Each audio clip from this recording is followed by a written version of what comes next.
Bueno, buenas tardes a todos. Estamos en la segunda clase de Estadística Industrial. Estamos desarrollando la unidad temática correspondiente a Estadística Descriptiva. El martes de esta semana vimos lo que hace a armado de las tablas de frecuencia, cómo sintetizar de una matriz de datos a una tabla de frecuencias. Después vimos toda la parte de gráficos y las medidas de tendencia central. Los temas a desarrollar hoy tienen que ver con medidas de variabilidad y medidas de forma, así como la familiarización con los software que vamos a utilizar. Erika, al empezar la clase, hizo una pregunta con respecto a qué software utilizar, aquel con el que ustedes se sientan más cómodos. En alguna parte de la clase, Zulma va a estar explicando cómo trabajar una base de datos en Megastat, que es uno de los software que no alcanzamos a ver la clase pasada. Entonces, primer trabajito va a ser un trabajo para ustedes. Van a tener que, a partir de una lista de variables, identificar cuáles son cualitativas, cuantitativas discretas, cuantitativas continuas y ir indicándolo. Fíjense que en la primera columna tienen las variables x1, x2, en total son unas cuantas, y lo único que tienen que hacer es decir si es cualitativa, cuantitativa discreta o cuantitativa continua. Ahora les muestro cuál va a ser todo el listado de variables. El segundo problemita que tienen que hacer es tomar el conjunto de datos que tienen abajo a la izquierda. Es una pequeña base de datos en la cual lo que les voy a pedir es, a partir de esa matriz de datos, construir una tabla de frecuencias con intervalos. Para eso van a tener que armar 5 intervalos de clase, todos con amplitud 0,4, empezando por el valor 3, que es el límite inferior de la primera clase. Por lo tanto, la primera clase va a ir desde 3 hasta 3.04. Y así sucesivamente hasta completar las 5 clases. Después les pido que tomen la frecuencia relativa, que construyan frecuencia relativa porcentual y frecuencia acumulada, tal cual tienen en este cuadro. Entonces, igual yo después vuelvo acá.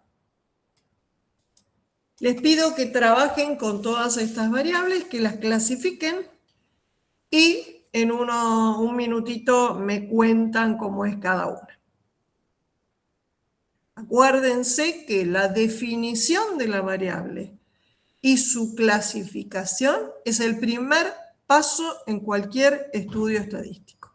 Si uno toma varias variables, tiene que hacer un cuadro en el cual identifique el tipo de variable, cuáles son los valores que toma esa variable y cuál es la escala en la que está medida. Les doy unos minutitos, un minutito, y es muy simple.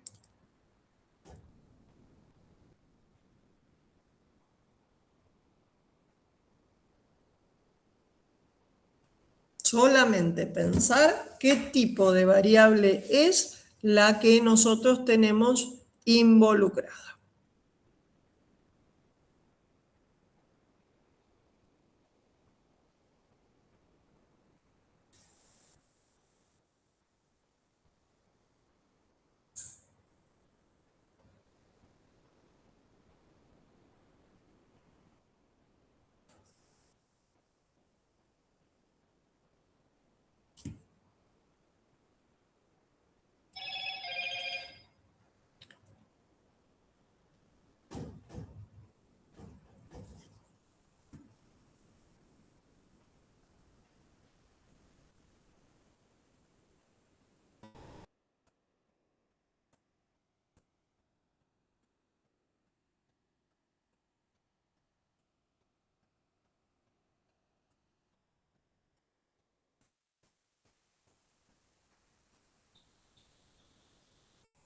Bueno, a ver, ¿quién es valiente?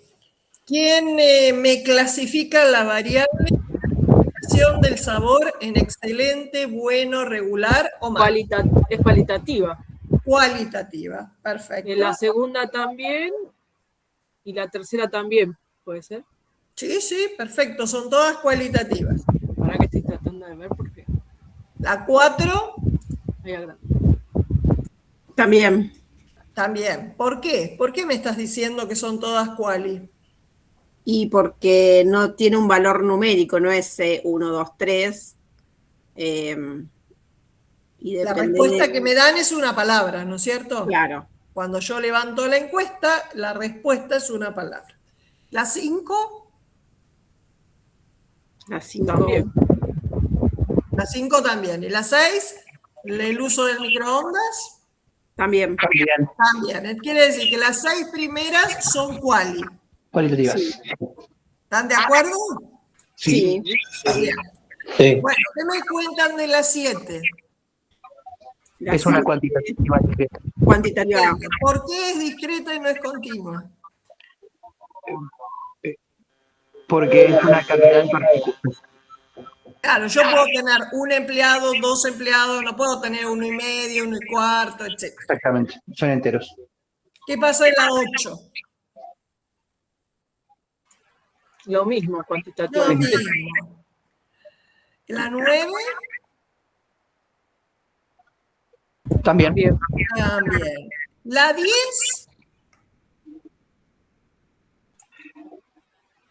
Y depende cómo cuente la edad.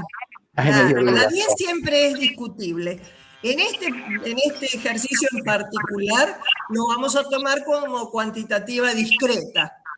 Pero siempre la variable edad es una variable discutible porque algunos lo toman como continua también, porque si bien nosotros decimos tengo tantos años, si uno piensa la variable tiempo como un continuo no está mal.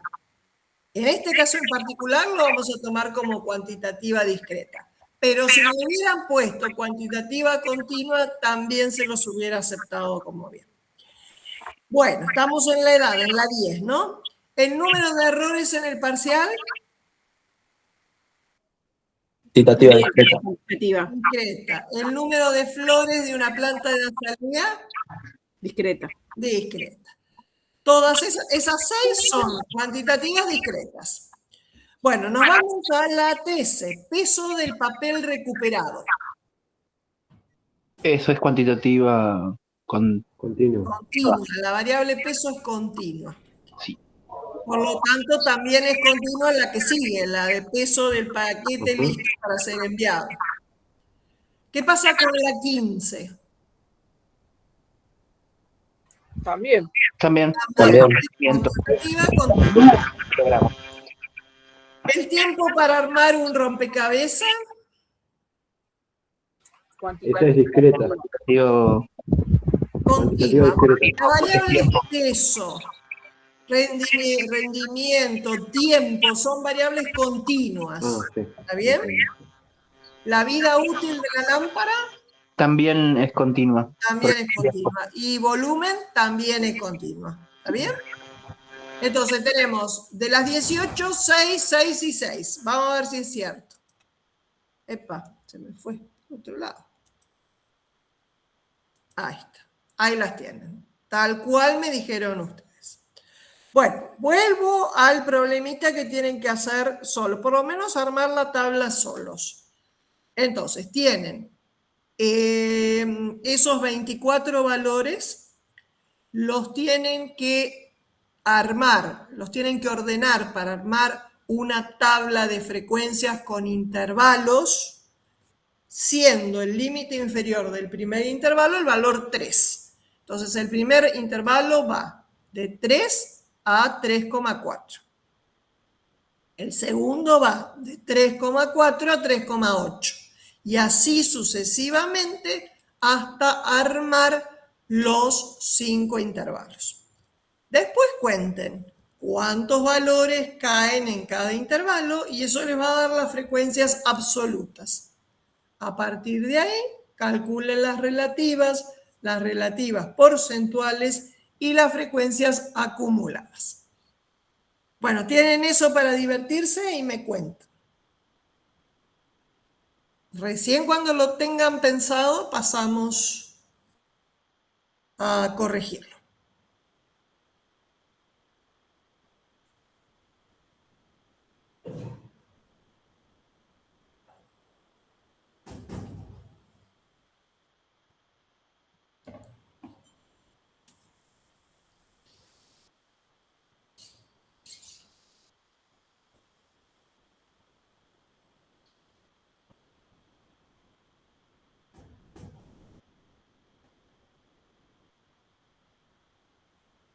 Todos los intervalos tienen la misma amplitud que es 0,4, ¿no es cierto?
Profe, Sí, una consulta.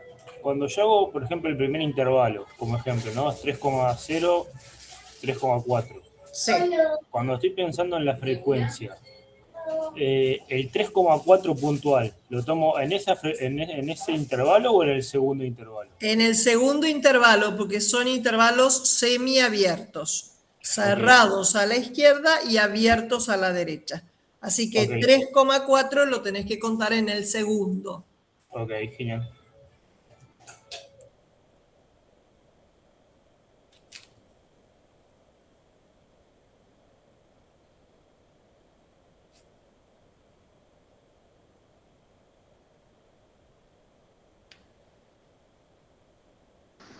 Profe, una preguntita. En el último intervalo, en vez de hacer lo que sería paréntesis, hacemos lo que sería un cerrado, ¿no?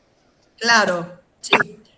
Todos los intervalos son semiabiertos, salvo el último que es cerrado en los dos extremos.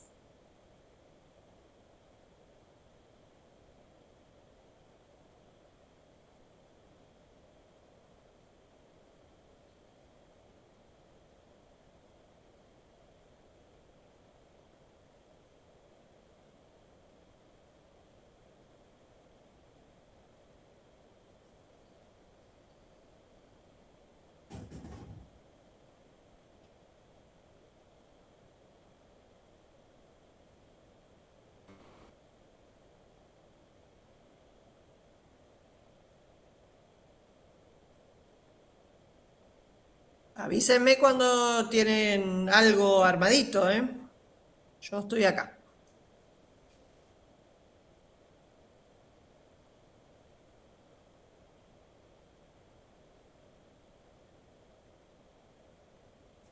Pregunta, yo tengo algo, no sé si está bien. ¿Total es 24? Sí, 24. Son 4 filas de 6. Sí, Ok. sí, 24.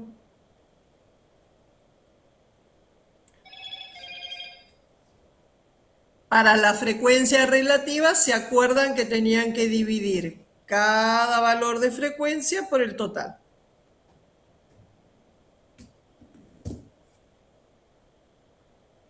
Y para la que es porcentual, multiplican por 100.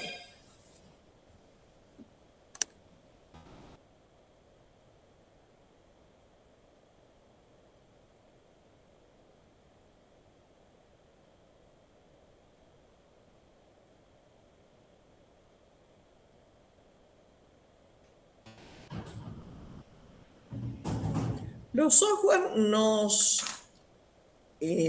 trabajan con distribuciones de frecuencia. El tema es que uno tiene que saber lo que está haciendo para poder hacer una crítica a la devolución que nos hacen los software, ¿no es cierto? Uno tiene que saber si eso que están haciendo está bien o no.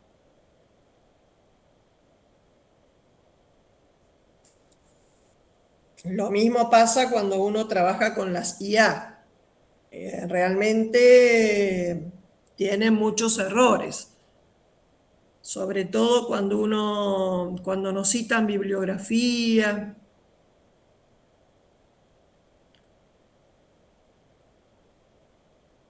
Avísenme cuando tienen algo, pensado, ya lo tienen armadito.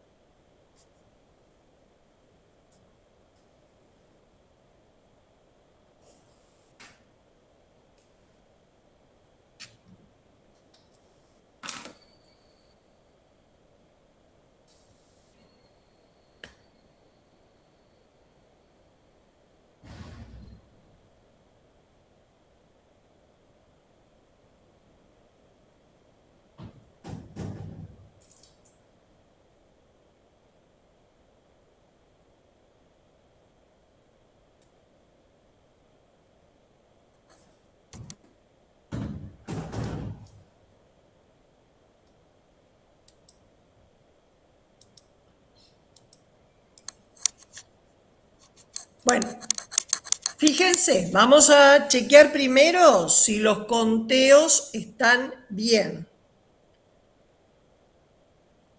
Fíjense, yo les doy toda la tabla completa. Hubo 2 valores en el intervalo 3, 3,4. Hubo 7 valores en el intervalo 3,4, 3,8. 6 valores en el intervalo 3,8, 4,2. 8 valores en el intervalo 4,2, 4,6. Y un valor solo en el intervalo 4,6, 5. Todos los intervalos iguales, todos de la misma amplitud.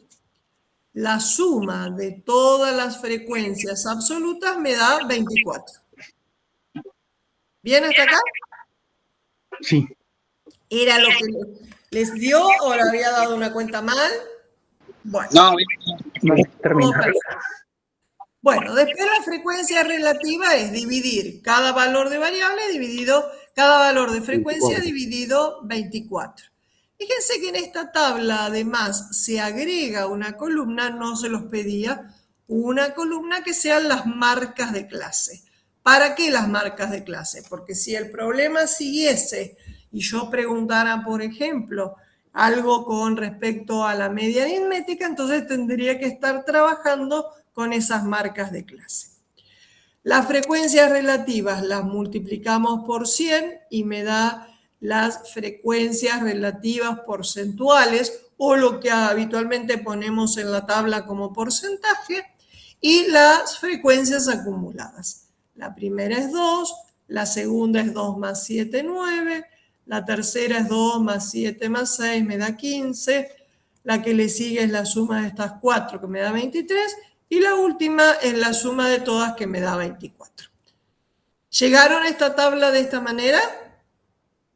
¿Sí? Sí, Uno se equivocó. lo que es la media aritmética, o sea que digamos, por ejemplo, en la primer clase, por ejemplo, después haces 3 más 3,4 dividido 2 te da 3,2. Claro, esa es la marca. Las marcas de clase que te sirven, es decir, es el punto medio de cada uno de los intervalos. Vendría a ser también como un promedio, ¿verdad? Porque Pero estoy es el sumando dos punto variables. medio del intervalo, tal cual. Es el punto medio de cada intervalo. Es decir, es el representante de cada intervalo. Es decir, para representar cada intervalo, se les ocurrió tomar el punto medio. Y ese punto medio se llama marca de clase. Bien. Tomemos otro ejemplito, este lo vamos a hacer juntos. Dice, se eligieron al azar 15 exámenes, registrándose los siguientes números de respuestas incorrectas por examen. Y nos ponen todos los errores. Calcule e interprete todas las medidas que resumen información que conoce. Las únicas que conocemos hasta este momento es las medidas de tendencia central, media, mediana y modo. Entonces, si queremos calcular, por ejemplo, la mediana, nos conviene tomar los valores en forma creciente. Los valores que se repiten también se repiten en la serie.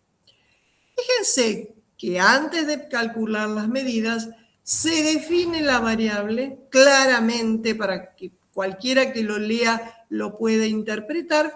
Me dice que la variable es cantidad de respuestas incorrectas en el examen. Y después lo clasifica. Es una variable cuantitativa discreta que está en escala de razón. ¿Por qué en escala de razón? ¿Se acuerdan que el gran diferencial es el 0? Si yo me saco un 0 en el examen, ¿qué significa? Que no tengo ninguna respuesta incorrecta, por lo tanto me saqué la nota máxima. Es decir, acuérdense que el 0 en escala de razón significa ausencia del valor de la variable. Es decir, que si me saqué 0 significa que no tuve ningún error del examen, seguramente obtuve la nota máxima. Bueno, empezamos por el modo. Me fijo cuál es el valor de variable que se repite más veces y es el 3. Fíjense que el 3 se repite 4 veces. Si voy a calcular la media, sumo todos los valores y divido por n, que es 15. El promedio me da 2,4. ¿Qué significa? Que la cantidad de respuestas incorrectas promedio de los estudiantes es 2,4. Calculamos la mediana. Acuérdense que la mediana me divide a la distribución en dos partes iguales, 50% antes y 50% después. Contame.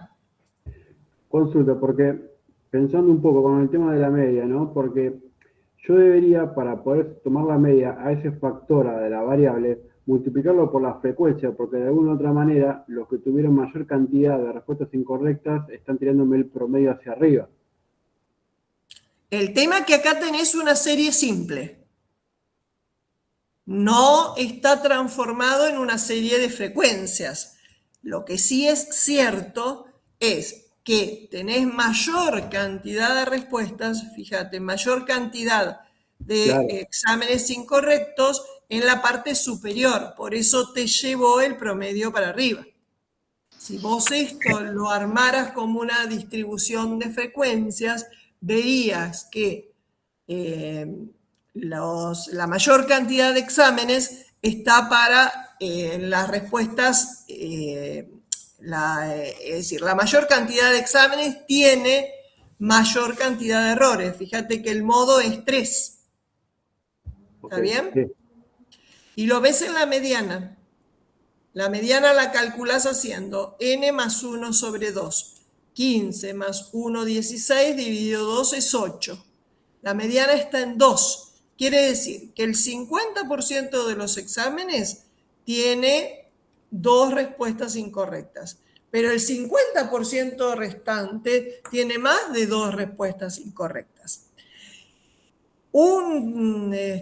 Haciendo una analogía, nosotros tuvimos ahora hace poco el tema de lo que es para nosotros el curso de nivelación.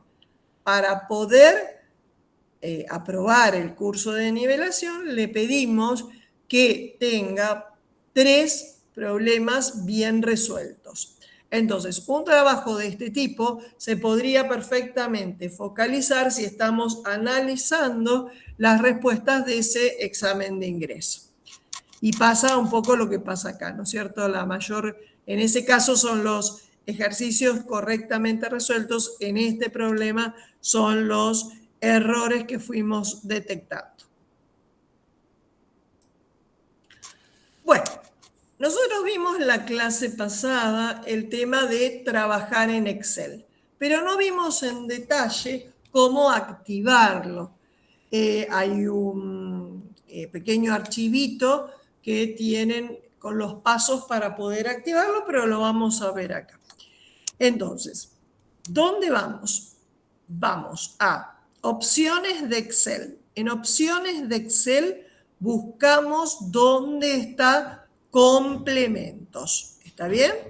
Cliqueamos en complementos y me aparece este cuadro de diálogo larguísimo. No tenemos que mirarlo y vamos abajo del todo donde dice administrar complementos de Excel.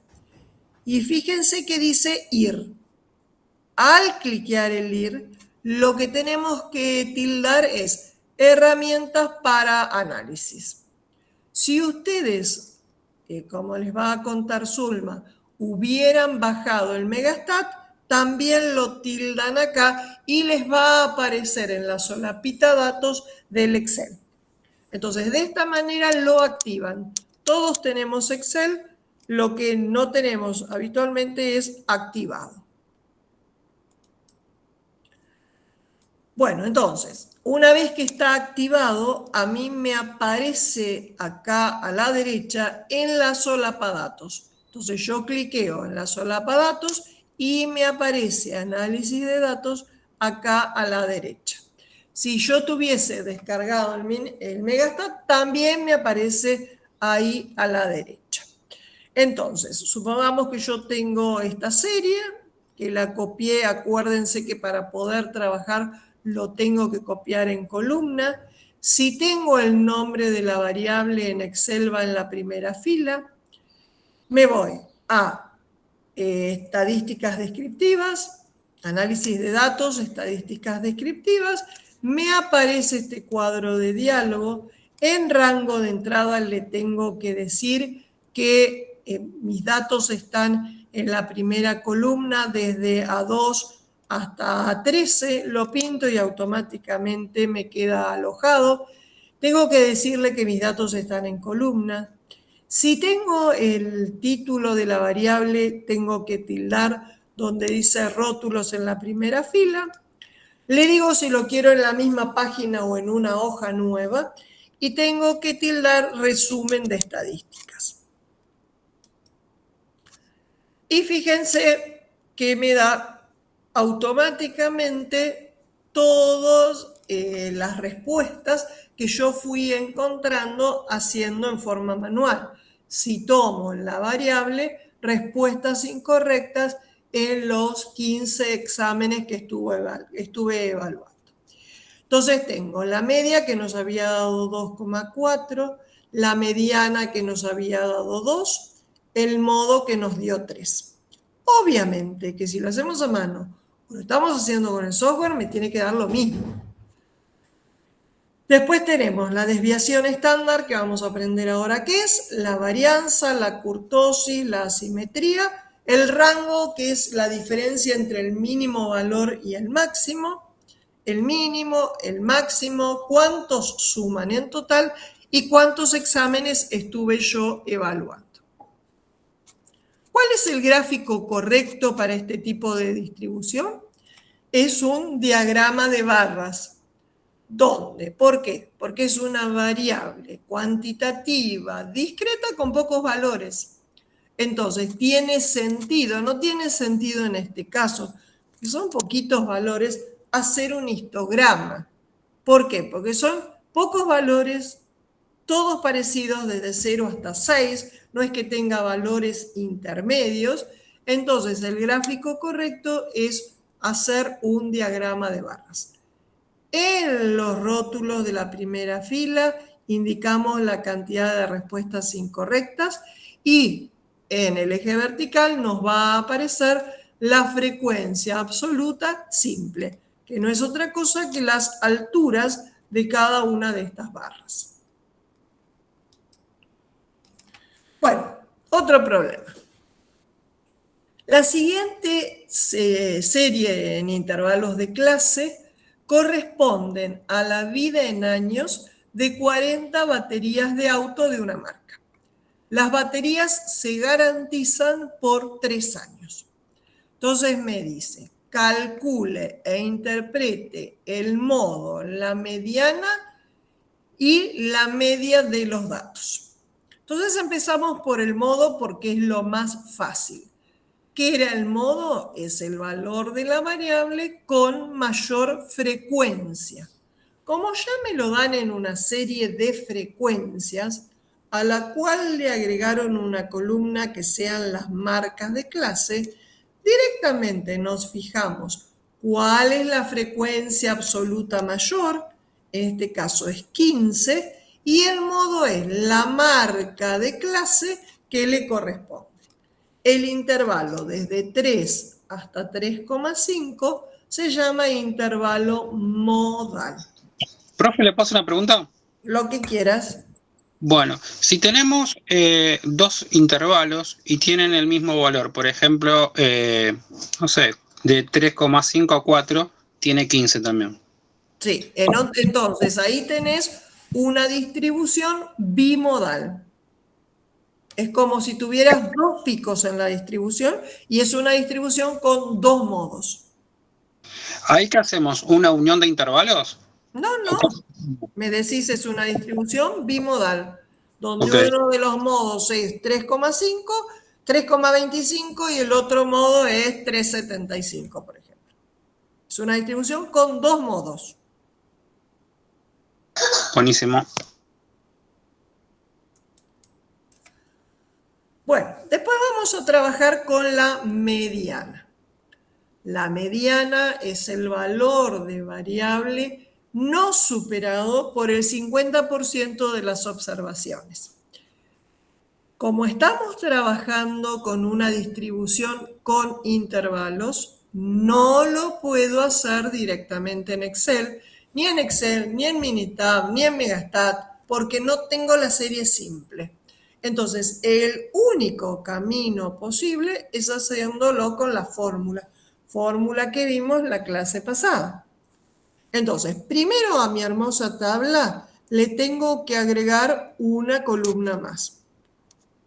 Esa columna es la de las frecuencias acumuladas.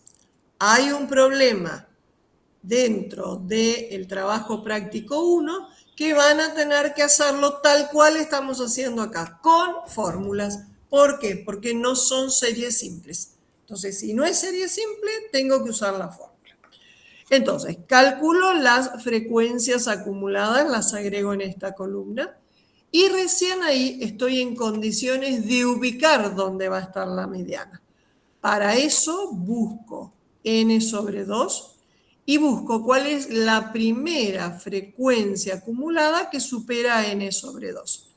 Estas eran 40 baterías, dividido 2 es 20. La primera frecuencia acumulada que supera 20 es 22. Por lo tanto, el intervalo donde va a estar la mediana va desde 3 hasta 3,5. Estoy en condiciones de aplicar la fórmula. Entonces, para calcular la mediana tengo que hacer límite inferior del intervalo donde está la mediana, que es 3, más n sobre 2, hice la cuenta, hace un ratito me daba 20. Menos la frecuencia acumulada hasta el intervalo anterior. Yo estoy acá, la acumulada hasta el intervalo anterior es 7. Sobre la frecuencia absoluta del intervalo que es 15, por la amplitud, es decir, el ancho del intervalo son todos igualitos y la amplitud es 0,5. Haciendo todas las cuentas, la mediana me da 3,43. Por lo tanto, el 50% de las baterías duran menos de 3,43 años. El 50% restante dura más. Bueno, y la última medida que tenemos que hacer es la media.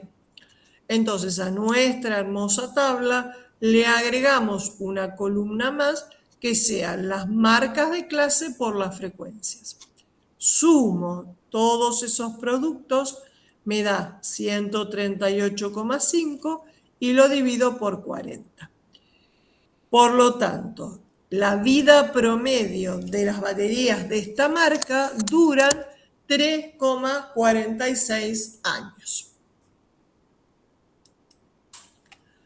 Bueno, después nos dice que calculemos el primer y tercer cuartil. Entonces repasamos un poquito lo de la clase pasada. Nosotros vimos que la mediana y los cuartiles formaban parte de una familia más grande, que era la familia de los percentiles. Entonces, ¿qué es el primer cuartil? Es el primer cuarto, o dicho de otra manera, es el percentil 25. Entonces, tenemos que hacer exactamente el mismo proceso que hacíamos para la mediana. Lo único que varía, cuál es el valor de K que nosotros consideramos. Para calcular los percentiles, lo que tenemos que hacer la primera cuenta es N por K sobre 100. Como K, en nuestro caso es 25, tenemos que buscar la primera frecuencia acumulada que supera a N por 25 sobre 100. N por 25 sobre 100 me da 10, que lo tenemos calculado acá a la derecha. Entonces, ¿cuál es la primera frecuencia acumulada que supera a 10? Es 22. Entonces, tanto la mediana como el primer cuartil caen en el mismo intervalo, en el intervalo que va desde 3 hasta 3,5. Lo que pasa es que van a estar ubicados en lugares distintos. Entonces, aplicamos la fórmula. Fíjense que es igual a la de la mediana. La única diferencia es que tenemos N por K sobre 100. En el caso de la mediana decía N sobre 2. Pero fíjense, si K vale 50, 50 dividido 100, me queda el N sobre 2 de la fórmula de la mediana. Bueno, entonces, reemplazamos. Límite inferior, 3.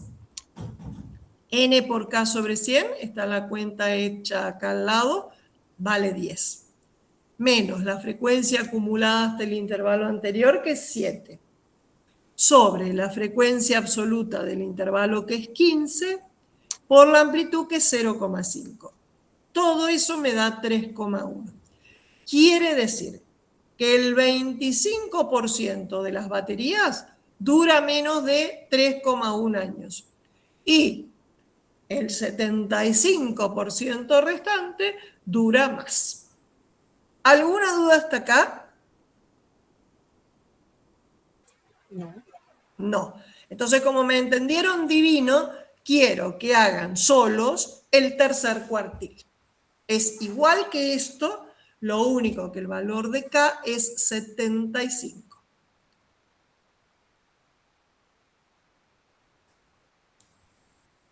Bueno, los espero con atención. Primera cuenta que tengo que hacer es N por 75 sobre 100. Y ahí me da 30, ¿puede ser? 30. ¿Cuál es la primera frecuencia 32. acumulada? 32. Por lo tanto, vas a estar acá. Sí. Y todos los valores los vas a sacar de acá. Bueno, dale.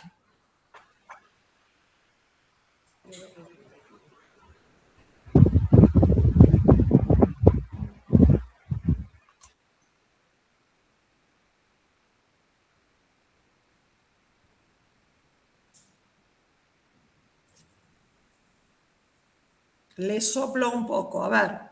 Límite inferior, 3,5. Ya Erika me lo ubicó que estaba ahí. Después, N por K sobre 100, me hizo la cuenta, daba 30. Menos la frecuencia acumulada hasta el intervalo anterior es este 22 que tengo acá. La frecuencia absoluta del intervalo es 10 y la amplitud es 0,5. Haciendo todo ese cuenterío, el tercer cuartil me da 3,9. ¿Llegaron? ¿Lo lograron? Sí, 3,9. Sí. 3,9. ¿Qué significa? No se olviden de poner la interpretación. Que el 75% de las baterías baterías dura menos de de 3,9 años. ¿Está bien? Y el El 25. 25% lo supera. Eso. Bien, muy bien. Bueno, entonces, una vez que uno hizo todas esas cuentas, conviene hacer un resumen de los datos. Yo les digo pensando ya en la tesis. Cada uno va a estar trabajando con datos, bueno, depende cómo sea cada uno de los casos de su tesis. Pero conviene, una vez que uno hace los cálculos, hacer un resumen, cada tanto hacer una síntesis. En síntesis, entonces uno es como que hace hincapié en esos valores que fue calculando. Entonces acá, en síntesis me dio que el primer cuartil es 3,1, que el modo es 3,25, que la mediana es 3,43, que la media es 3,46 y el tercer cuartil es 3,9. ¿Está bien? Entonces hacen una síntesis de los resultados con sus interpretaciones. Bueno, entonces ya estamos en condiciones, todo eso fue todo lo que vimos en la clase pasada. Vamos a ver las medidas de variabilidad y de forma. ¿Por qué? ¿Por qué tenemos que agregar esto si estábamos muy contentos con las medidas de tendencia central que me alcanzaban, que ya las aprendí? Supongamos que a mí me invitan, hoy es jueves, para mañana a la noche, ir a una cena y me dicen que el promedio de las edades de los que van a concurrir a la cena es 40 años. ¿Qué es lo que yo pienso? Si me dicen que el promedio de las edades de los que van a ir a la cena es 40 años. Que la mayoría de los invitados tienen entre casi 40 años, o cerca de eso. Bueno, ahí ya tenés un sesgo. Claro, es un sesgo. Porque yo puedo tener Y a adultos, la claro. abuela de 80, al nene de 2 años y el promedio me da 40. Exactamente, sí. Sí, o 41. Pero porque es una fiesta, digo, no va a estar una... No sé. A mí me invitaron a una cena y me dijeron, el promedio de la gente que va a venir es 40 años. ¿Por qué? Porque no me alcanza tener la medida central. Es decir, no alcanza con la media. Yo tengo que decir todos los otros valores, cómo se concentran con respecto a la media. Es decir, una variable está bien definida si yo digo cómo es el promedio y cómo se concentran los valores alrededor de ese promedio. Entonces, si te invitan a una cena y te dicen que el promedio es 40 años, hay que preguntar cuál es el desvío estándar de las edades de los que vienen a la cena. No me alcanza con la media. No hay que preguntar qué vamos a comer, hay que preguntar cómo es el desvío estándar. O sea, poder clasificar lo que es la información, darse uno cuenta de si la información que nos está dando no se alcanza realmente para poder ver el tema. Claro, es insuficiente. ¿Te das cuenta? Es insuficiente porque vos pensás que vas a encontrar gente de 40 años y te encontraste la abuela de 80 y al nene de 2 años. Y el promedio da 40, 41. Yo me quedé pensando en el anterior ejercicio que estábamos haciendo de las baterías. Si yo fuera empresario, digamos, dueño de esa empresa, podría decir entonces en teoría que tenemos lo que es una garantía de 3 años. Que está bien la garantía de 3 años. Claro. ¿Sí? Sí. Esas son las inferencias que yo quiero que ustedes empiecen a soltarse. En el sentido que piensen que estadística es como si tuvieran una cajita de herramientas. Tiene el destornillador, el martillo, etcétera, etcétera. ¿Qué herramienta yo elijo para poder sacarle a las variables que estoy utilizando para mi trabajo de tesis, mi trabajo final, para poder sacarle el jugo? ¿Está bien? Y no me alcanza con algunas herramientas solas. Nosotros vamos a ir agregando herramientas a esa cajita para que ustedes puedan hacer fácilmente su trabajo de tesis. Bueno, entonces les contaba, las medidas de variabilidad son aquellas que permiten estudiar cómo se desvían en su conjunto los valores observados de una variable con respecto a alguna medida de tendencia central. Habitualmente lo que estudiamos es cómo se concentran con respecto a la media, pero podría haber sido con otra medida de tendencia central. Algunos estudios lo hacen con la mediana, por ejemplo. Entonces, fíjense, acá yo tengo 3 distribuciones. En la primera, la que está en rojo, me dicen que la media vale 20. Pero fíjense, todos los 5 valores que yo tengo, todos valen 20. Por lo tanto, la media me da 20, no hay diferencia entre el valor mínimo y el máximo, por lo tanto, el rango es 0. La varianza es 0, el desvío estándar es 0 y el coeficiente de variación es 0. La segunda, la que está en turquesa, también la media me da 20, pero acá ya los datos están alrededor del 20, pero no son los 5,20 como pasó en el caso de la distribución roja. Entonces, la media es 20. El rango, que es la diferencia entre el máximo valor y el mínimo, es 4. 22 menos 18 es 4. La varianza, que no sabemos calcularla, me dicen que me da 2. El desvío estándar, que tampoco sabemos, me da 1,41. Y el coeficiente de variación, que tampoco sabemos todavía, me da 0,071. Entonces veríamos que esas medidas de variabilidad, que son el rango, la varianza, el desvío estándar, el coeficiente de variación, me dan idea de la concentración de los datos alrededor de la media. Y el último ejemplo, el verde, es en donde los datos están más dispersos. La media es 20, pero el rango es enorme. Fíjense que es un rango de 24 entre el menor valor, entre el mayor valor y el menor.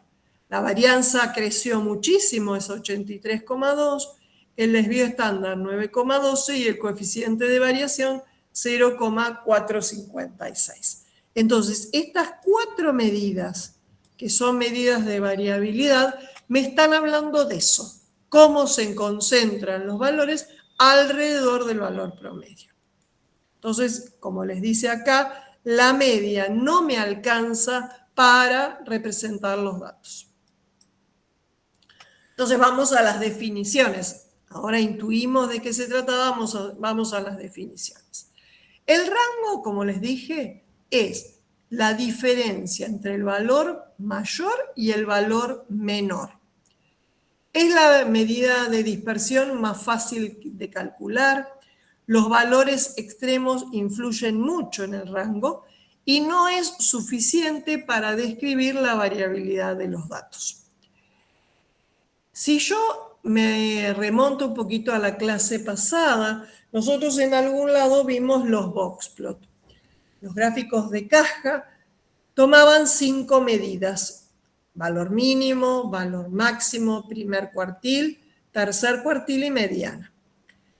El rango estaría representado gráficamente por el segmento que va desde el mínimo valor hasta el máximo valor. Es decir, que el rango está representado dentro del boxplot. Otro rango que podemos calcular es el rango intercuartílico, es decir, la diferencia entre el tercer cuartil y el primer cuartil. También lo que me está mostrando dónde están agrupados el 50% de los valores. Si yo me remito otra vez al boxplot, el rango intercuartílico está dado por el ancho de la caja. ¿Se acuerdan que teníamos un segmento y en ese segmento poníamos una cajita? Bueno, el rango es el segmento y el rango intercuartílico es el ancho de la caja. Bueno, la siguiente medida se llama varianza.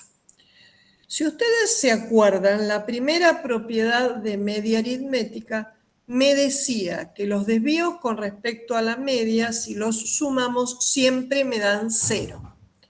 Ahora, si yo pienso las diferencias entre cada valor de variable y la media, me podrían dar alguna idea de la variabilidad. El problema es que está este tema de que si lo sumo siempre me da 0.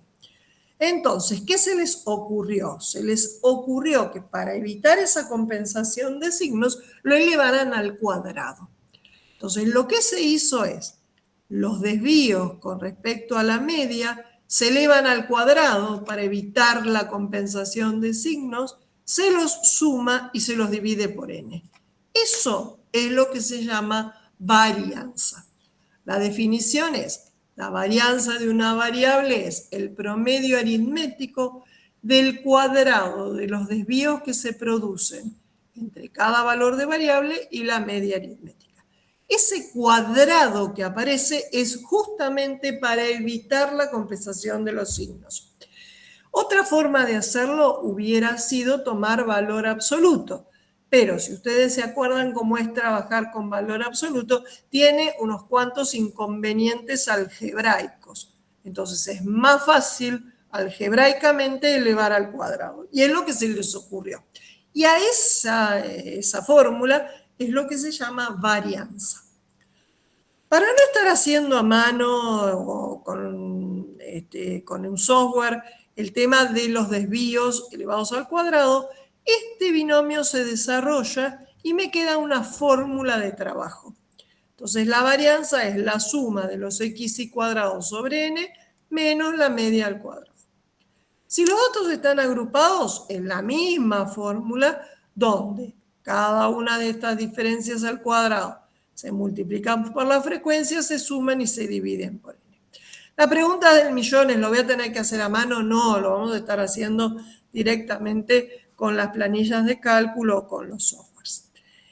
Entonces, si desarrollo este binomio al cuadrado, me va a quedar la suma de los xy cuadrado por fi sobre n menos la media al cuadrado. Cuanto más grande es la varianza, mayor es la variabilidad de la variable. Por lo tanto, la media aritmética es menos representativa. Si volvemos a este ejemplito, se puede ver, cuanto más grande es la varianza, más variabilidad hay entre los valores de la variable. Supongamos que mi variable está medida en centímetros. ¿En qué unidad estaría medida la varianza? En centímetros. ¿No? ¿Estás seguro? Si lo tuve que elevar acá al cuadrado. Estaría medida en centímetros cuadrados, que no es la variable con la que yo estaba trabajando. Entonces, ¿qué es lo que tengo que hacer? Traerlo a unidades de la variable. Para eso, ¿cómo lo hago? Le saco la raíz cuadrada. La raíz cuadrada de la varianza es lo que se llama desvío estándar. El desvío estándar es una medida de variabilidad absoluta y tiene las mismas unidades de la variable. Si yo estaba en centímetros, el desvío estándar está en centímetros. Si yo estaba en centímetros, la varianza está en centímetros al cuadrado. Si ustedes me preguntan, ¿para qué me sirve la varianza? Para hacer un pasaje algebraico que me permita calcular el desvío estándar que sí está en unidades de la variable y no al cuadrado. Les decía, el desvío estándar o desvío típico es una medida de variabilidad absoluta. Ahora, si yo quiero hacer comparaciones entre distintas distribuciones, no me sirve esa medida de variabilidad absoluta. Me conviene tener alguna medida de variabilidad relativa. Esa medida de variabilidad relativa es lo que se llama coeficiente de variación. Y es el cociente entre el desvío estándar y la media. Profe, una pregunta. Lo que quieras. ¿Sería lo que sería la covarianza? ¿Lo conozco como el nombre covarianza o es otro? No, la covarianza la vamos a ver cuando veamos regresión. Cuando veamos regresión, la covarianza tiene que ver con el movimiento simultáneo de dos variables aleatorias simples. Eso es la covarianza o covariación. Perfecto. ¿Sí? Esto lo que te mide es el grado de variabilidad en función de la media. Es una medida adimensional porque si está la media en centímetros y el desvío estándar en centímetros se simplifican, entonces me permite hacer comparaciones. Supongamos que yo tengo una misma variable medida en dos circunstancias distintas. Para poder compararlas tengo que hacerlo a través del coeficiente de variación. Si el coeficiente de variación es inferior a 0,10, decimos que la variable en estudio es homogénea y que la media es representativa del total de valores. ¿Por qué ponemos este valor 0,10? Porque lo que le estamos pidiendo es que el desvío estándar sea inferior al 10% de la media. Si el desvío estándar es inferior al 10% de la media, entonces esa media es representativa y los datos con los que estamos trabajando son homogéneos. Bueno, y acá tienen para pensar un poquito. ¿Hasta qué punto nosotros le podemos dar como que el dato es representativo? Hasta 0,10. Si el coeficiente de variación es inferior a 0,10, los datos son homogéneos y la media es representativa. Ok. Bien. Bueno, acá tengo dos variables. Por un lado el peso de los gatos y por el otro lado el peso de los elefantes. El peso promedio de los gatos es 3,5 con un desvío estándar de 0,525 y un coeficiente de variación de 0,15. En tanto, los elefantes tienen una media de 5.500 kilos, un desvío estándar de 55 y un coeficiente de variación de 0,01. La pregunta es, ¿cuál de las medias es más representativa y por qué? El elefante. ¿Por qué? Y así rápidamente, del desvío de 5 toneladas, 55 kilos, es muy inferior al desvío que tiene por 3,5 kilos, que tiene un desvío estándar de medio kilo. Claro, que está medido acá con el coeficiente de variación. Exacto. Para los elefantes el coeficiente de variación es 0,01, para los gatos es 0,15, es mucho mayor. Varía mucho menos el coeficiente de variación del elefante que la del gato, digamos. Fíjate que si hubiéramos comparado con el desvío estándar, nos hubiera llevado error, ¿no es cierto? 55 es mucho más grande que 0,525, pero claro, siempre hay que compararlo con la media que tenemos en estudio, ¿no? Claro, comparado con las 5 toneladas que pesa el animal, 55 kilos no es nada. ¿Viste? Bueno, por eso tenés acá tu coeficiente de variación chiquito. Esto se puede aplicar, por ejemplo, no sé, si vos tenés una empresa que tenés una tornería y haces piezas y tenés que hacer con una cierta medida y bueno, tenés el desvío estándar más o menos según la norma, un par de centímetros, bueno, podés decir, bueno, mira, mi proceso te puedo asegurar que tenés un desvío de más o menos tanto. Entonces eso Tal cual. te permite... Tiene que estar acompañado, sí. Claro, te permite a vos decirle, mira, yo tengo un desvío más o menos tanto de la media en el trabajo. Sí, perfecto el ejemplo. Me encantó que vayan haciendo las analogías. Bueno, entonces, obviamente lo que me dijeron ustedes, que el peso de los elefantes es más homogéneo porque su coeficiente de variación es más chico. La media de los elefantes es más representativa. Bueno, propiedades de la varianza. ¿Por qué insisto tanto con las propiedades?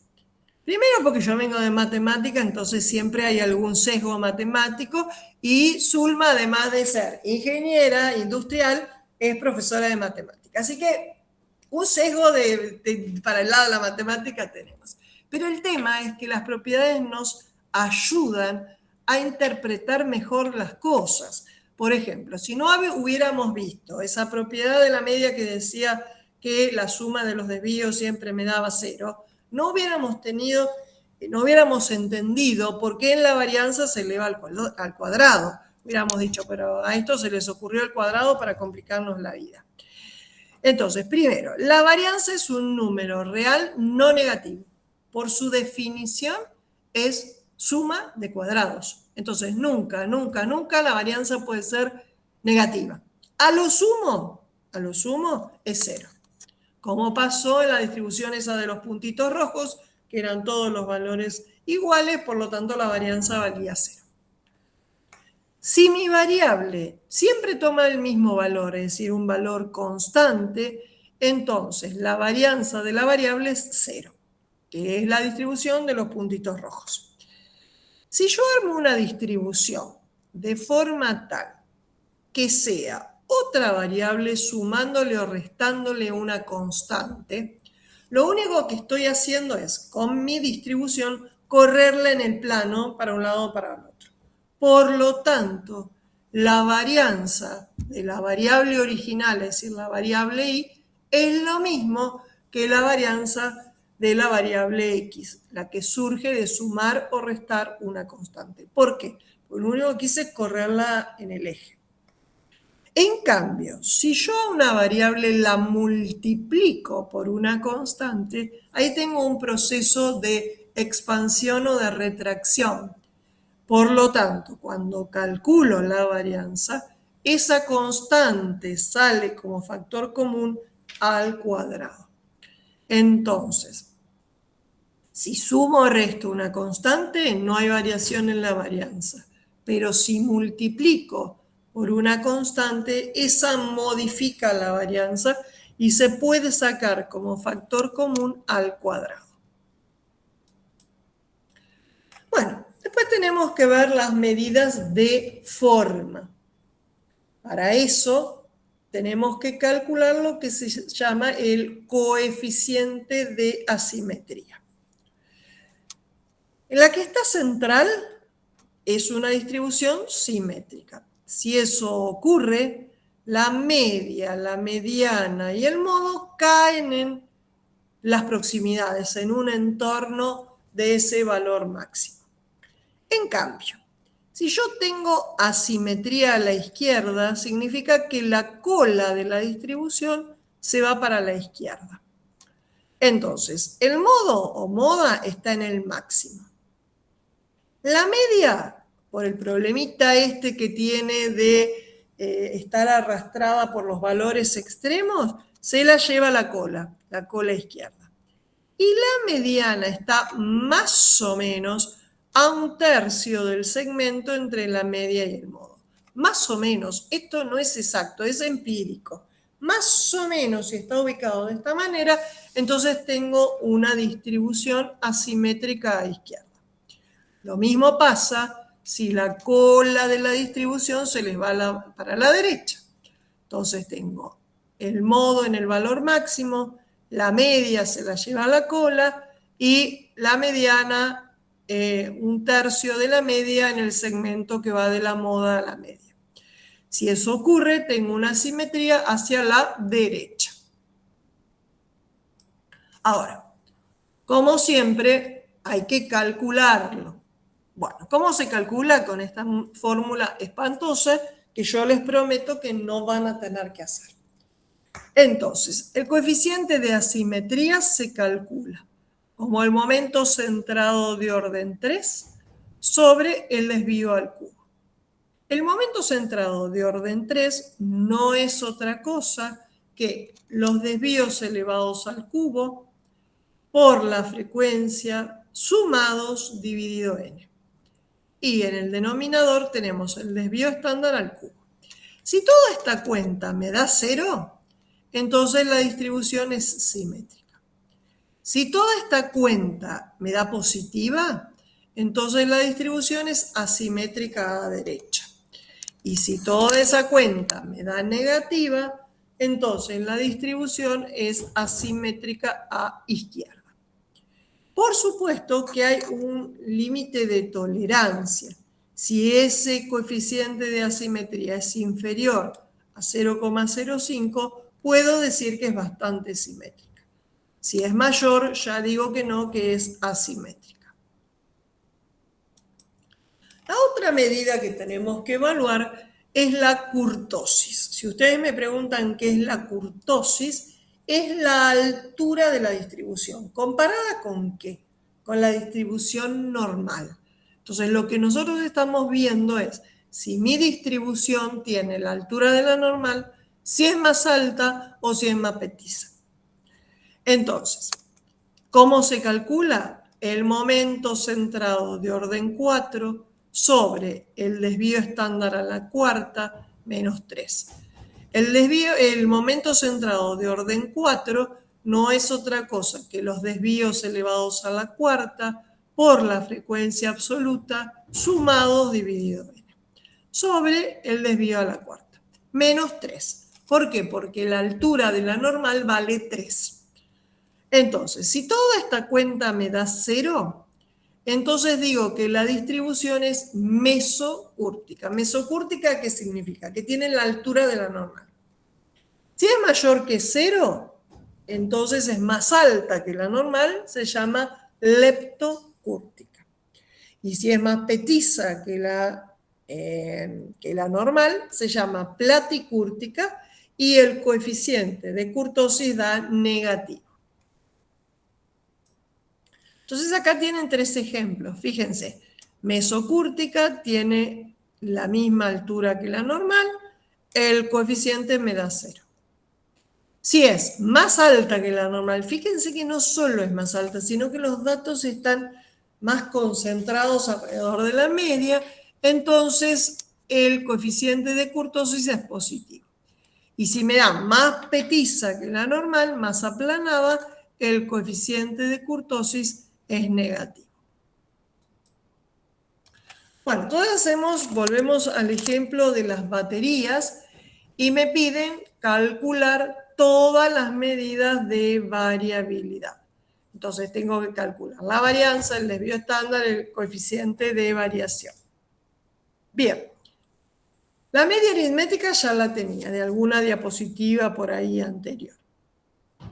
¿Cómo calculo la varianza? Ustedes sabían que tenían una columna que sea los X por F, que lo usé para aplicar la media. Agrego una columna más que sean los X cuadrados por F. Los X cuadrados por F los puedo hacer multiplicando la columna anterior, que son los X por F, otra vez por X. Entonces, X por F otra vez por X, me queda X cuadrado por F. Cuando tengo toda esta suma, que me da 498,5, lo divido por n. Lo divido por n, acá por 40. Y le resto la media al cuadrado, media que calculé anteriormente. La varianza me da 0,473594. Le tengo que sacar la raíz cuadrada para traerlo a unidades de la variable. La varianza estaría medida en horas al cuadrado, en cambio, o años al cuadrado. En cambio, el desvío estándar está medido en años. Es la raíz cuadrada positiva de la varianza. Y por último, el coeficiente de variación es el cociente entre el desvío estándar y la media. Eso me da 0,19875. Como es más grande que 0,10, los datos no son homogéneos, la media aritmética no es representativa de los datos. Bueno, ¿qué hacemos? Eso sí lo tenemos en una distribución de frecuencias. Sí o sí tengo que hacerlo con la fórmula. Ahora bien, si yo tengo la serie simple porque alguien fue bueno y me pasó la base original, o si son mis datos de estudio, puedo usar cualquiera de los softwares. Entonces, cargo todo en Excel, como hice para calcular la media, y lo único que tengo que hacer es acá interpretarlo. Fíjense, tengo la desviación estándar, tengo la varianza, tengo la curtosis, que en este caso al ser positiva es leptocúrtica, y tengo el coeficiente de asimetría que es negativo, por lo tanto, la distribución es asimétrica a izquierda. No me da directamente Excel el valor del coeficiente de variación, lo tengo que calcular. Es el cociente entre el desvío estándar y la media. Me da todas las medidas, no me da exactamente el valor del coeficiente de variación. Les pregunto, ¿me da exactamente igual si lo hago con la serie simple que si lo hago como estuve haciendo anteriormente con las series con intervalos?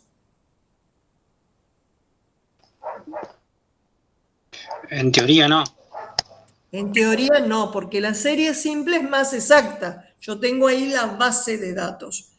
Cuando yo hago intervalos de clase, por más preciso que sea la distribución, estoy sintetizando información.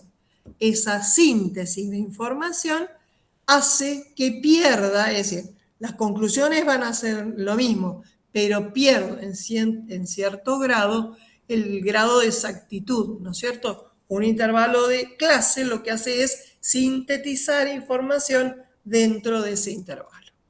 Entonces van a ver que si comparan los resultados no son exactamente iguales. Claudia, les comento un detalle a los chicos con respecto a esto. Cuando uno tiene muchos datos, por lo general, hace como varias pruebas antes de tomar algún tipo de agrupamiento, ¿está bien? En líneas generales se pide entre no menos de 5 intervalos para una distribución, ni más de 10, porque después te termina quedando como un peine, ¿está bien? Al momento de agrupar los datos. Y uno, si empieza a comparar las medidas de tendencia central, va a ver que una buena aproximación en intervalos de clase te lleva a una media prácticamente similar a que si hubieras hecho el estudio de la serie simple. Entonces uno siempre va haciendo como unos ensayos antes de quedarse con la distribución definitiva, digamos. También eso tiene que ver con la forma en que vas a presentar el histograma. Ahora cuando lo veamos con el software van a ver que es más fácil porque los cálculos uno no los tiene que ir haciendo manualmente. Los puede ir simulando en el software. Pero bueno, eso, ahí estaba las baterías, las 40 baterías estaban agrupadas de una manera que, fíjense en que la media de la serie simple da 3,41 y la media que nos había dado con serie agrupadas en intervalos de clase daba 3,46. Es prácticamente la misma, ¿sí? No hay mucha variación ahí. Por eso se puede tomar como válida el análisis que hicimos hace un rato en tabla. Acá no son tantos valores, son 40. Piensen si estuviéramos trabajando con 4.000 valores, entonces sintetizarlo en una distribución de frecuencia realmente es útil. Bueno, entonces, si hacemos un resumen de todo lo que hemos visto en descriptiva, vimos la media, que es el promedio de los datos que tenemos. ¿Cómo lo calculamos? La suma de los valores sobre n. La mediana es el valor que se ubica en el medio de la distribución. Muchos autores hablan del equilibrio de la balanza, es decir, me deja 50% antes de la mediana, 50% después. El modo es el valor de variable con mayor frecuencia. La varianza es la desviación cuadrada promedio de los datos con respecto al valor de la media. ¿Para qué me sirve? Me sirve como paso algebraico para calcular el desvío estándar. El desvío estándar es una medida de variabilidad absoluta. Es la raíz cuadrada de la varianza, la raíz cuadrada positiva de la varianza. Y el coeficiente de variación es una medida de variabilidad relativa. Es el cociente entre el desvío estándar y la media. Bueno, acá está el ejercicio de los celulares. No sé, Zulma, si vos querés mostrarles el de la corrosión del acero en los distintos softwares.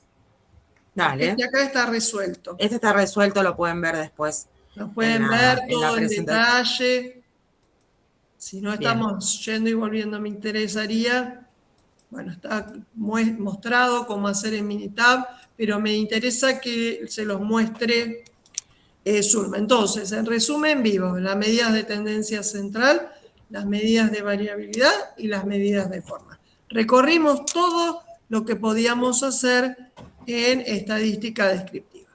Zulma ahora yo dejo de presentar. Yo por una cuestión de que ustedes vean los comandos voy a tener que compartir pantalla. Así que los dejo de ver. Si me tienen algo que preguntar o me paran o no ven por el Zoom, me dicen con micrófono.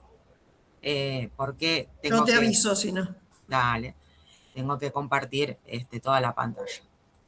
Para que puedan ver los comandos. Erika, al principio de la clase me preguntaba qué software usar. Usen el que se sientan más cómodos ustedes. ¿Está bien? Nosotros les damos una variedad, ustedes elijan cuál es con el que están más cómodos. Bueno, ¿se ve ahí en la pantalla? Yo los dejé de ver por eso. Sí, Sí. se ve perfecto. Muy bien. Yo puedo aumentarles un poquito el zoom, pero la parte del menú es lo que hay. Así que me dicen si algo no se ve. Bueno, este era el ejemplo con el que inició Claudia. Ustedes tenían los 24 datos, los tenían en una tablita, digamos, en filas. Siempre es recomendable para que se las analice el software, es recomendable tenerlas a los datos en una columna. Acá yo los tengo ordenados, pero si no estuvieran ordenados es lo mismo. Bueno, ustedes tuvieron que hacer una transformación de la matriz de datos a una tabla de frecuencias. Eso te lo puede hacer con más datos el software Megastat. Entonces, ¿cómo lo encontrábamos a Megastat? En la pestaña de datos, tienen que tener activado el paquete Megastat, que lo tienen acá el icono al lado de análisis de datos. ¿Cómo activo esto? De la misma manera que Claudia les explicaba, activar análisis de datos. Tienen que ir a la pestaña de archivos, ir a opciones, y en opciones, en la parte de complementos, tienen que tener activado la parte del complemento de Megastat, ¿sí? En el aula virtual, les hemos compartido eso, el paquetito que se tienen que descargar para tener la opción. ¿Está bien? Porque cuando ustedes vayan acá a la opción ir, ven que yo ya tengo tildado acá Megastat, pero si ustedes no lo tienen cargado previamente, no aparece como opción, ¿sí? Lo tienen que tener cargado previamente, tildar herramientas de análisis VBA y Megastat. ¿Está bien? Ahí los tienen activados, les ponen a aceptar y cuando vuelven a abrir la planilla de Excel van a tener activado Megastat. Bien, cuando nosotros tenemos que trabajar con una serie simple, algo que también podemos pedirle a la serie simple cuando son muchos datos es la salida descriptiva. También eso te lo proporciona Megastat. Bueno, entonces vamos a abrir el menú de Megastat. Megastat nos da, en este recuadro, en esta ventana, nos da los distintos menús que tiene para hacer funciones. El primero es el de descriptiva. Para poder obtener el resumen descriptivo de una serie de datos, nos pide que hagamos la selección de los datos en una columna. Tienen que estar sí o sí en una columna. Tenemos que seleccionar sin el rótulo, ¿sí? Todos los datos sin el rótulo. Pues Megastat automáticamente toma la primera fila como rótulo. En esta ventana tenemos todos los ítems de los datos que queremos en nuestra salida de resumen, ¿sí? Viene por defecto la mediana. Para la muestra, porque la toma como una muestra esto, nos calcula la varianza y el desvío estándar. Ahora en breve, para la próxima clase, vamos a ver que hay una pequeña diferencia entre sacar el desvío y varianza para una muestra que para una población, pero bueno, ahí esta está tildada para la muestra. El mínimo, el máximo y el rango. Vamos a pedirle las medidas de concentración, que eran la mediana, los cuartiles, también la moda y los outliers. Vamos a tildarle que nos dibuje un boxplot. Y en esta segunda columna tenemos la simetría, la kurtosis y el coeficiente de variación, ¿sí? Podrían tildar todos si quieren. Algo interesante respecto a lo que comentaban hace un rato es que si yo estoy relevando datos de producción, por ejemplo, podría ver y comparar las tolerancias que tiene las tolerancias nominales que tiene mi proceso contra las que da el grupo de medidas que tengo. Entonces, podemos pedirle acá un intervalo de tolerancia. Ahora lo vemos con el de corrosión, cómo funciona. Bueno, para esta serie de datos, le apretas OK. Y lo que hace Megastat es devolverte un resumen en una nueva hoja. Te lo devuelve en una hoja complementaria, tiene una salida, acá dice output, y te devuelve el resumen de esos datos que vos señalaste.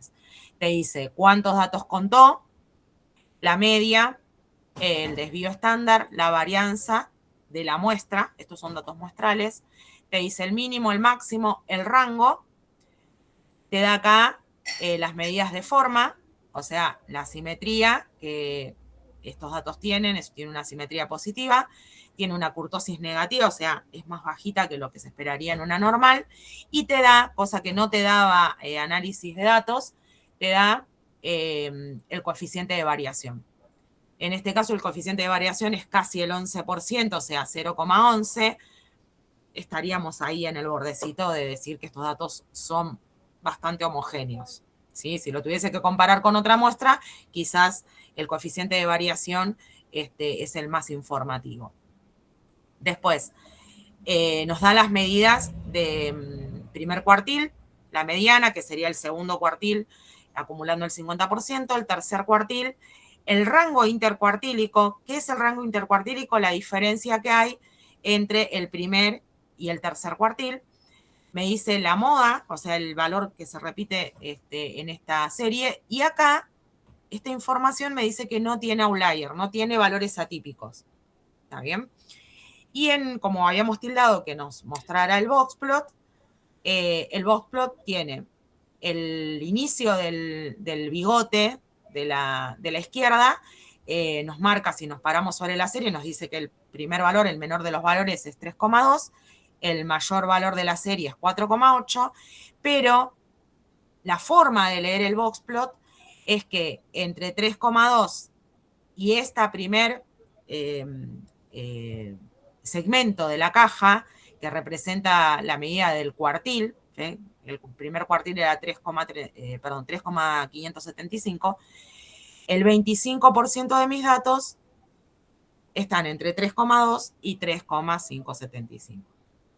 Otra información visual que me da el boxplot es que, fíjense en que estos dos rectángulos que forman la caja no son iguales. ¿Los ven? Este rectángulo es más chiquito que este. Por lo tanto, ya nos da una idea de la asimetría. Si bien esta asimetría es positiva, ¿sí? Nos da la idea de cómo se van agrupando. El 50% de los datos se agrupa por debajo de 3,9. ¿Sí? Es una buena salida de datos descriptiva. ¿Dudas de esta salida? Fíjense que Dale. Haciendo los boxplot, después vamos a ver que se pueden hacer boxplot comparativos. Esa cajita se va moviendo de acuerdo a cómo es la distribución. Entonces uno puede estar viendo el tema de en esta en particular es bastante simétrica, levemente asimétrica derecha. Pero donde esté ubicado, si la cajita está en la zona central, mi distribución es bastante simétrica. Y cada uno de los pedacitos del boxplot me indica un 25% de la distribución. Es decir, que me corta la distribución cada 25%. También el rango intercuartílico, lo que me dice es que el 50% de los datos está entre 3,575 y 4,3, que sería estos dos límites de la caja. ¿Sí? Un detalle operativo. Esta planilla que nos devuelve en el output Megastat tiene las mismas propiedades que cualquier gráfico y que cualquier otra celda de Excel. Por lo tanto, si nosotros, no queremos que se llame boxplot y queremos hacer una presentación en un trabajo, simplemente editamos. No tiene ninguna dificultad. ¿Está bien? Si nosotros quisiéramos comparar dos boxplots y nos quedaron en distintas escalas, podemos ir a las propiedades de Excel del eje, ¿sí? Le damos un formato al eje y hacemos que todos los ejes tengan la misma escala, ¿sí? Eso es un detalle operativo, pero digo, para que lo tengan en cuenta. Bien. Algo sobre el ejemplo este que ustedes habían trabajado con Claudia. Manualmente habían contado porque eran 24 datos. ¿Está bien? ¿Qué pasa si lo tengo que hacer siendo muchos más datos? Bueno, necesito estos dos datos, ¿sí? Necesito establecer como analista de mis datos qué amplitud de intervalo quiero y cuál va a ser el límite inferior del primer intervalo que va a tener mi distribución, ¿sí? Eso es algo que lo voy a decidir como el analista de mis datos. Esos son dos datos que necesito, ¿sí? Entonces vamos a ir al ejemplo de la corrosión, que lo tenía en la clase pasada como datos para que ustedes por ahí practicaran las medidas de tendencia central y ahora hoy las medidas de variabilidad y de forma. Bueno, ¿qué vamos a hacer para poder armar la distribución? Lo primero, lo que vamos a pedirles es un descriptivo, porque yo tengo los datos acá, pero los tengo mezclados, ¿está bien? Entonces, lo primero que vamos a ir a la pestaña Datos, Megastat, le vamos a pedir un resumen descriptivo. ¿Qué hacíamos? Tomábamos todos los datos, exceptuando el rótulo, y tildábamos todo lo que hicimos recién con los 24 datos, ¿sí? Como para ver qué información nos da. Ah, y acá voy a poner el de tolerancia, que no lo había usado en el anterior. Acá les muestro el de tolerancia. Cómo funciona, cómo se lee. Bien. Fíjense en el caso de esta medida de corrosión, era una medida de adhesión, ¿sí? Que indirectamente me da información acerca de la corrosión del acero. Me dice que tengo 48 datos, me dice que el valor mínimo es 3,4, el valor máximo es 25,5 y tengo un rango de 22,1. El rango sería la diferencia que hay entre el mayor valor y el menor valor, ¿está bien? Entonces yo me necesito asegurar con la distribución de datos que ninguno de estos 48 datos me caiga fuera de los intervalos que yo arme. ¿Se entiende eso? Entonces lo que voy a hacer es tomar un extremo inferior para mi intervalo que me asegure que o empieza en 3,4 o que sea menor a 3,4, cosa que yo me asegure que ese dato lo voy a estar tomando.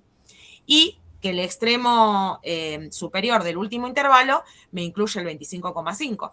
¿Está bien? Porque si no, eso no lo voy a tener. Entonces, puedo diseñar una distribución de intervalos que, por ejemplo, tenga 8 intervalos.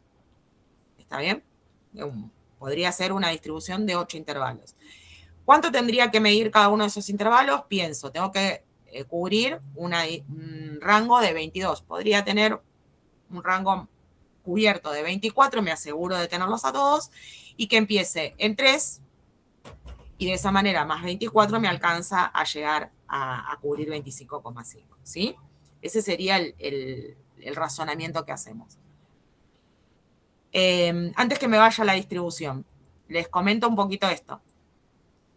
Acá me da las tolerancias que tiene mi proceso, las tolerancias que tiene esta variable, asegurándome que el 99,73% de las mediciones están entre menos 6,526 y 22,685. ¿Qué le pasa a esta salida? ¿Alguno le encuentra alguna crítica a esta información que me dio el software con los datos?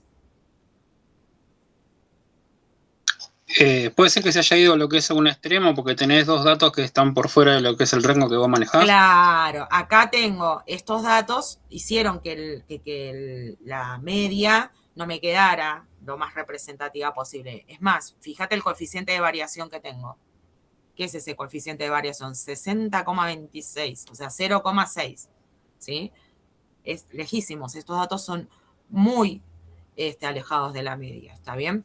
Esa es una crítica. Y la otra es que probablemente esta medida no sea menos 6,526 para el contexto del problema, que era una medida de adhesión, no sea una medida realista, ¿está bien? Entonces, lo que voy a estar diciendo es que mis medidas van a quedar entre 0, las que está alargando el proceso, entre 0 y 22,68. Porque por ahí no tiene sentido hablar de la medida negativa, ¿sí? Fíjense que hay dos outliers. Abajo, ahí está. Fíjense que me lo da el software y me los marca.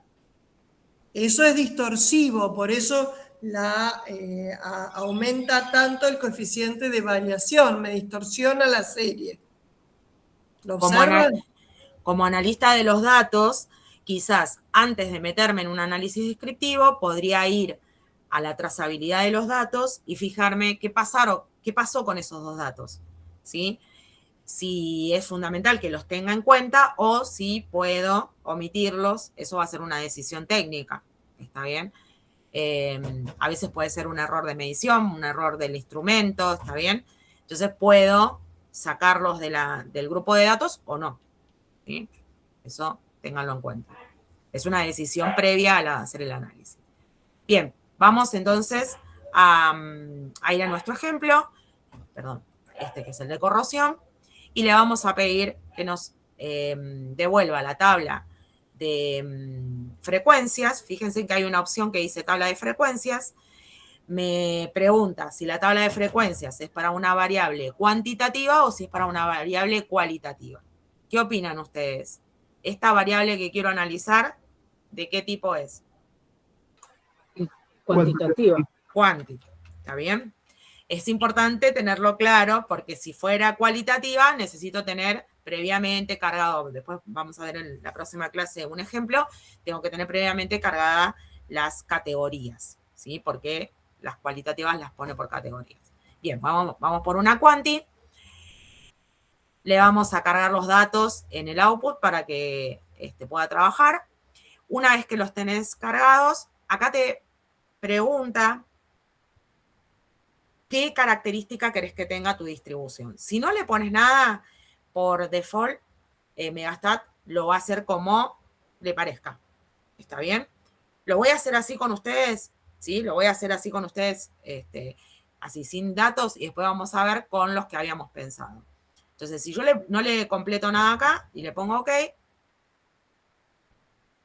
Megastat me hace una distribución que fíjense en que tiene 1, 2, 3, 4, 5, 6, 7, 8, 9, 10, 11, 12 categorías, 12 intervalos de clase. ¿Ven que quedó como un peine? Como les digo yo, parece un peine fino. ¿Está bien tenerla así? Sí, la verdad que a veces si son muchos datos, 12 categorías no es tanto. Pero la verdad que acá eran 48 datos.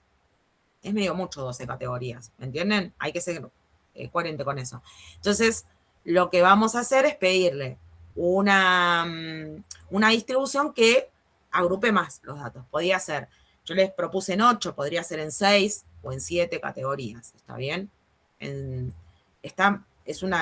Lo puedo ir probando y mejorando. Para eso, para que nosotros nos dé el histograma que diseñamos, lo que nos va a pedir como información Megastat es qué ancho tiene que tener nuestro intervalo.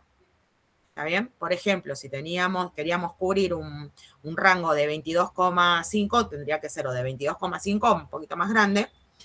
¿Qué amplitud tiene que tener cada uno de esos intervalos? Por ejemplo, una amplitud de 4 unidades de esta adhesión, de esta fuerza de adhesión, y que comience en el límite inferior del intervalo, empiece en 3. Esa información se la voy a dar y me va a acomodar la distribución con esa característica, ¿sí? Va a tener amplitud 4 y va a empezar en el punto de la variable igual a 3. Otra característica que nos proporciona Megastat es que te grafica esa distribución. El histograma, el polígono de frecuencia y la ojiva. Te la hace en la misma salida. Bueno, le vamos a ver qué nos devuelve ahora. Fíjense, la distribución, si yo la miro con respecto a esta, ven que la forma sigue siendo con estos valores bastante atípicos. Eso hace que mi distribución tenga el sesgo, pero agrupó los datos ahora en 6 intervalos.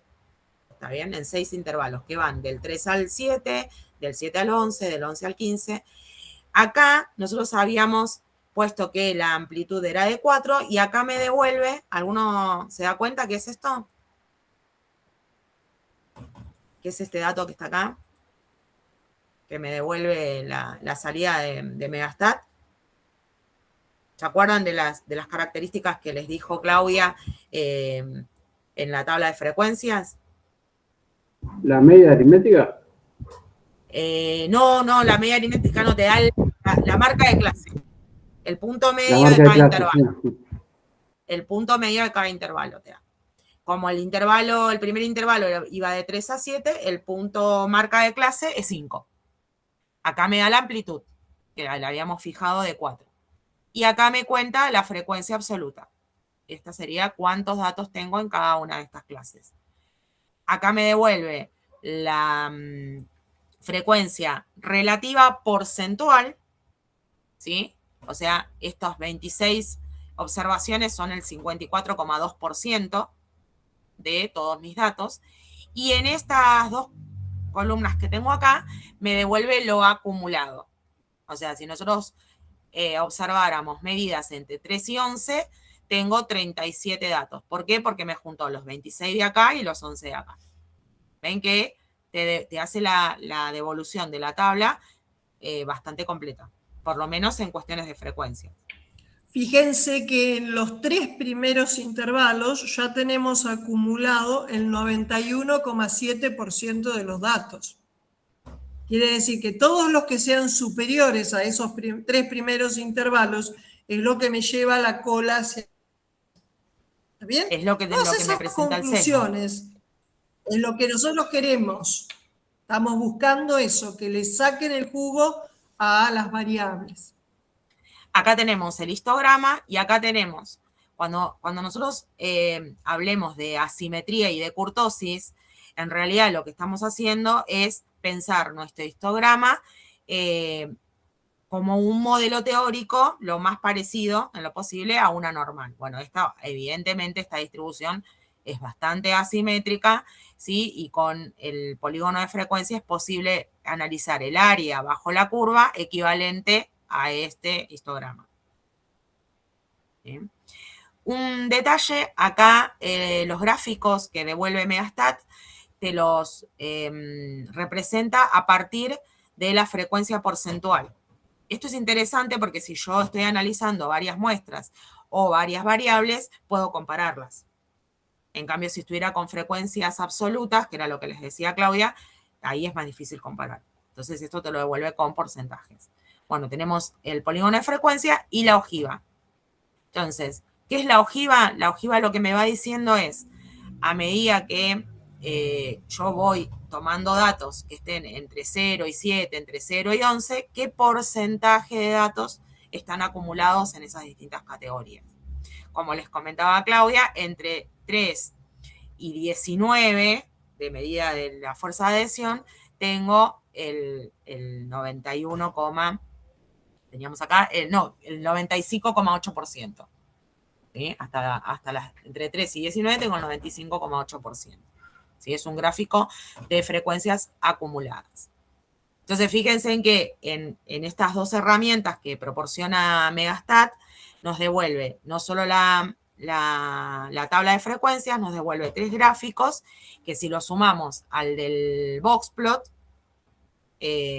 prácticamente tenemos un resumen gráfico de la situación de nuestros datos bastante completa. ¿Sí? Bueno, creo que ahí recorrí todo, Clau, ¿no? Más o menos todos los datos. Sí, es todo lo que hemos visto. Creo que tengo... este es el de las baterías que ustedes tenían ahí hace un rato trabajado con tabla de frecuencias. O sea, ya se había hecho la tabla de frecuencias, alguien ya había hecho la tabla de frecuencias, pero acá estaban los datos originales. ¿Está bien? Entonces, a veces uno tiene esa dualidad, que tiene los datos originales, la serie simple, y puede armar con ella la tabla de frecuencias. Otras veces ya te viene la tabla de frecuencias, ya alguien la hizo, te la entregó con sus datos y tenés que sacar información o traducir la situación a partir de lo que te proporciona la tabla.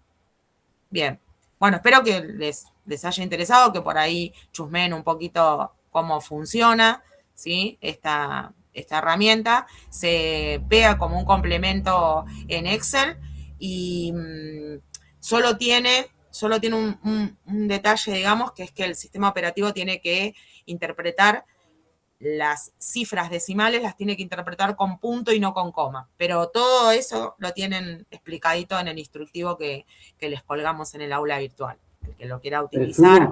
Sí, contame. Espera que me salgo yo acá. Sí.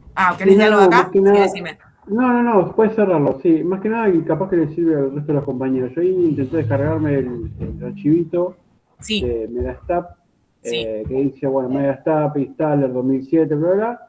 Yo lo inicié para descargar y dice, se pone una pantalla azul y dice que se va a tomar unos minutos para descargar o para instalarlo. Bueno, cuestión que llega un momento que no lo termina de instalar, dice como que no responde el software y no tengo forma de instalarlo. ¿A ustedes les habrá pasado lo mismo? ¿Cómo, si les fue rápido cuando se descargaron el archivito? El archivo yo lo tengo compartido, lo tenemos compartido en un acceso directo, o sea, lo tendrías que poder descargar como archivo y después ponerte en modo como administrador. ¿Viste? Cuando lo vas a ejecutar, pones el clic secundario del mouse y fíjate de ejecutarlo como administrador. Eso hace que si tenés cosas abiertas y demás, tenga prioridad la instalación de ese programa. Pero si no, si seguís teniendo, seguís teniendo problemas para que se ejecute, lo que podés hacer es, en el mismo instructivo, fíjate en los últimos párrafos, te explica cómo pegar copiar y pegar el archivo directamente en la carpeta que Excel la lee como un complemento.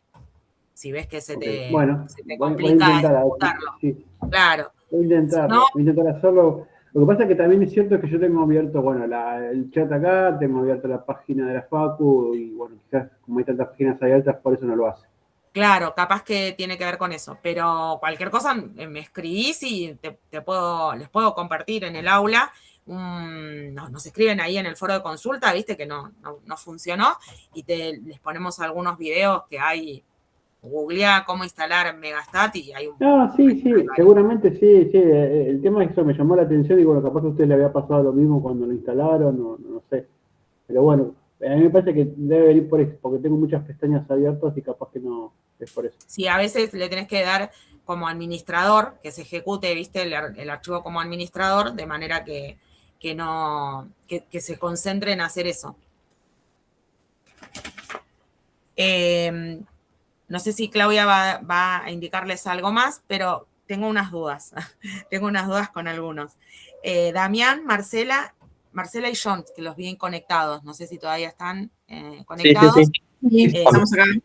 Estaban sin grupo. ¿Alguno me había publicado que era el grupo 1? Damián tenía el grupo 4 con Cristina Godoy. Damián. Bien. Y yo estoy con John. Ahí está, listo. Así entonces ahí los pongo en el grupo 1, perfecto. Otra duda. Entonces, ahí Cristina, ¿estaba conectada? Sí, profe. Ahí está. Cristina, yo no te vi entrar al aula, ¿no tenés acceso? ¿No tenés el usuario? Sí, tengo acceso. Sí, tengo acceso. ¿Sí? No entré para descargar nada, pero sí tengo. No, importante es que te loguees, porque logueándote, nosotros podemos asignarte grupo con quien estés. No sé si... ok, ahora entro. Claro, logueándote, porque si no me aparece como que no ingresaste. Ok. Yo igual tengo que salir de la video. ¿Maximiliano, vos tenés grupo? No, profe, no tengo grupo tampoco. Entonces, Cristina y Maximiliano podríamos hacer el... No, Cristina está con Damián. Cristina y Damián, entonces. Cristina y Damián son el grupo 4. Grupo 4, yo no lo tengo. Entonces, Maximiliano no tenés... Pero yo había visto a alguien más que estaba, a ver. Yo no puedo entrar al aula ahora. Pero bueno, ahora me fijo. Y de última, si vemos que no hay nadie más postulándose, Claudia te pondrá con alguno de 3, ¿no? Clau? Sí, que se sume a alguno de los otros grupos. Si vemos que no hay, yo a Cristina y a Damián todavía no le había puesto en la etiqueta del 4, me parece. Sí. Pero ahora me fijo. Lo demás creo que estaban. Todos han podido entrar, entonces todos pueden loguearse y demás. Eso es importante para que yo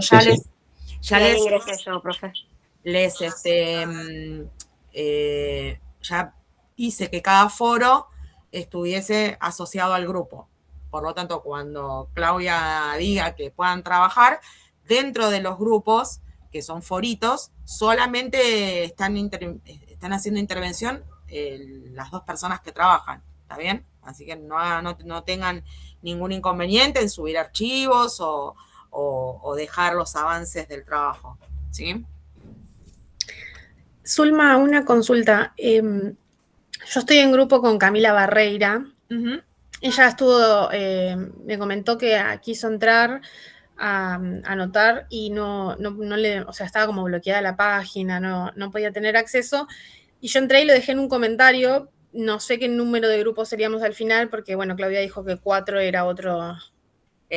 Porque me parece, me parece que yo, el que ustedes pusieron como 4, a ese le asigné 4. O sea que en todo caso a Cristina y a Damián, por ahí los pongan en el 5. Ahora, igual, no hay problema. ¿Saben cómo pueden chequear efectivamente qué grupo de número les quedó? Porque van a participantes y les va a aparecer en el detalle de cada perfil de ustedes a qué grupo son. ¿Sí? Yo les asigné ahí a cómo se fueron mencionando, pero me faltaba el 1, que fue el mensaje que se nos perdió cuando reiniciamos el aspecto. Bueno, eso era todo respecto a ¿Alguna duda, consulta? Yo les dejo como deberes. Tienen que avanzar en el trabajo práctico 1 este fin de semana, de forma tal, es decir, del martes al jueves es poco lo que se puede hacer, pero del jueves al martes sí tienen el fin de semana en el medio, ustedes se conocen, conéctense entre ustedes por Meet y vayan avanzando, de forma tal que si el martes tienen duda del trabajo práctico, no lo canalizan, no dejamos que se sigan acumulando todos los conceptos que no se entendieron o dudas existenciales que aparezcan. ¿Bien? Bueno, Maximiliano, te conseguimos grupo. Te vamos a dosar a alguno de los... Algunos, si no nos queda impar, sí, ponemos... Salvo que vos conozcas más a alguno de los compañeros y me digas quiero trabajar con ellos. Para el martes necesitamos que tengan en el celu la aplicación Probability Distribution. También ahí en los instructivos les dejé, Claudia se los comentó el martes pasado, pero tienen ahí el acceso. El icono rojo. Si alguno se siente más cómodo trabajando con la aplicación desde la computadora, tiene la página Bognar, que se sigue en simultáneo igual que si la tuvieras en el celu. Pero como es livianita, siempre recomendamos que la tengan como app. Parece que estamos vendiendo en el tren, es livianita, no ocupa memoria, reemplaza las tablas, bueno, ¿qué más? Realmente son bolsillo todas... de caballero y de dama. Más o menos, mirá, estamos por ahí, casi, pero realmente es muy... No, a veces te pasa que si estás en el Meet y querés mirar otra página en simultáneo, no siempre tenés la misma velocidad. Entonces, por eso les decimos que pueden usar cualquiera de las 2 versiones. Bueno, de mi parte, si no hay dudas... Entonces, si dejamos de grabar, ¿les parece? Perfecto. Vale.